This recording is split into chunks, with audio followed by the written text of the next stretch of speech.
Dating all the way back to the very first Mortal Kombat, I actually worked in an arcade at the time. I remember coming into work and hearing the sound of people going, oh, ah, you know, making these loud screams and yells and cheers because they were seeing something they had never seen before. The reason Fatalities appeal to so many people is these brutal, over-the-top things that, you know, most people never even want to think of doing to someone they know, or even to someone that they don't know. Fatalities are awesome in that it's a perfect way to end a match. It's a good way to show that you dominated over your defeated opponent. It's a final punctuation mark that, okay, I just kicked your ass, and now I'm gonna humiliate you even more. What makes the Fatalities awesome, I think, is the sense of humor to them.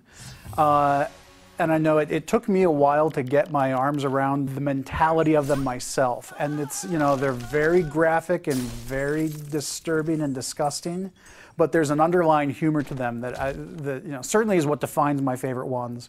And it was kind of what made them enjoyable to work on for me. It was you know, finding that humor and kind of bringing that out, you know, graphically and visually. I think a lot of the casual players, you know, specifically pick up Mortal Kombat, are always looking up, you know, what are the fatalities, how gruesome they are, you know, even finding out, like unlocking them through the game and stuff like that. And I really think, you know, this game around, I think we really took it to a whole new level. Initially, we, you know, we try and come up with a brainstorming session, kind of get some ideas, we'll like think about stuff, and then we kind of all get together, me and the other designers, and go through, kind of bounce ideas off each other a little bit, and kind of formulate one really great idea out of all of us. And from there, we do a couple practices, try to figure out the timing, things like that. We go in the studio, we shoot the actual motion. From there, we take the data, process it, get it into the computer, exaggerate it well beyond whatever we shot so that we get like this really great performance with all the gruesome, brutal things that people come to expect from Mortal Kombat.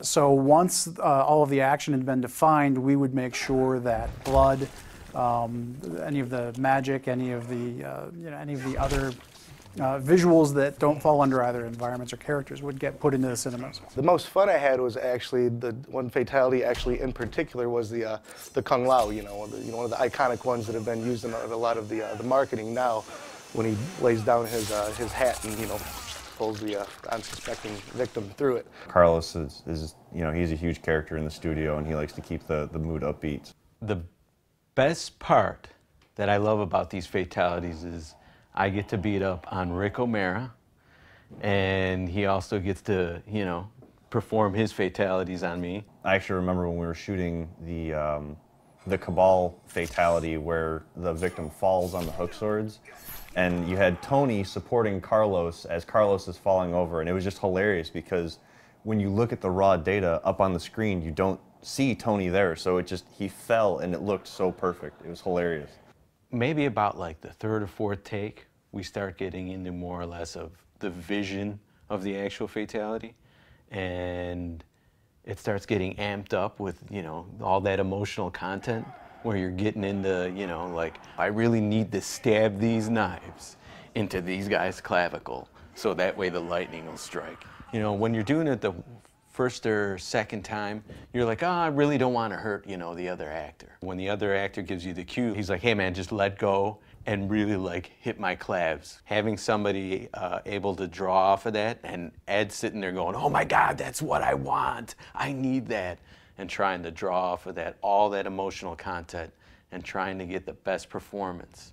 My role on Fatalities was to make sure that once everything else was in place, that we had visual effects for the fatalities. So once all of the action had been defined, we would make sure that blood, any of the magic, any of the visuals that don't fall under either environments or characters would get put into the cinemas. Probably my favorite and most successful effects are the ones where we involve the most sleight of hand. The classic reptile fatality, getting his tongue to work, was one of those real coups. That's the sort of thing that, you know, there's not a cut and dried system for doing. There were a lot of cheats and sleight of hands that we used to make that work. We use basically a beam, just an ability in the engine to draw a mesh from one point to another, basically attaching one end to Reptile's head and one end to the victim's head, and then introducing material-driven noise to that to make it seem as though there's an elastic tongue where really it's just a code-driven mesh that's going from one point to another.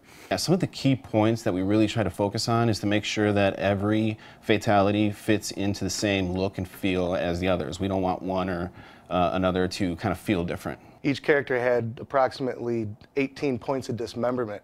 So you can imagine, the technical hurdles we had to go through initially, working closely with the tech group to get a procedural tool inside of our tool to be able to do it on the fly. The effects guys had a major role in making the fatalities just look perfect. They are masters of blood placement and all the effects that go with fatalities, like radons, electricity, all the blood decals that had to be put on to make fatalities look nasty.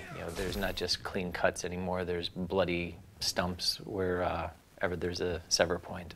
Every fatality had its own challenges, ranging from just making the blood look good, and blood from the outset is a tricky thing to get right. Fluids and liquids are a difficult thing to do in particles. It's even more difficult to do in real time when we don't have the ability to render something, when we have to do a graphic that will update 60 times a second. And so even just the rudiments of getting the liquids to look good had its own challenges. One of the really cool things was at E3 this year and a bunch of the other trade shows.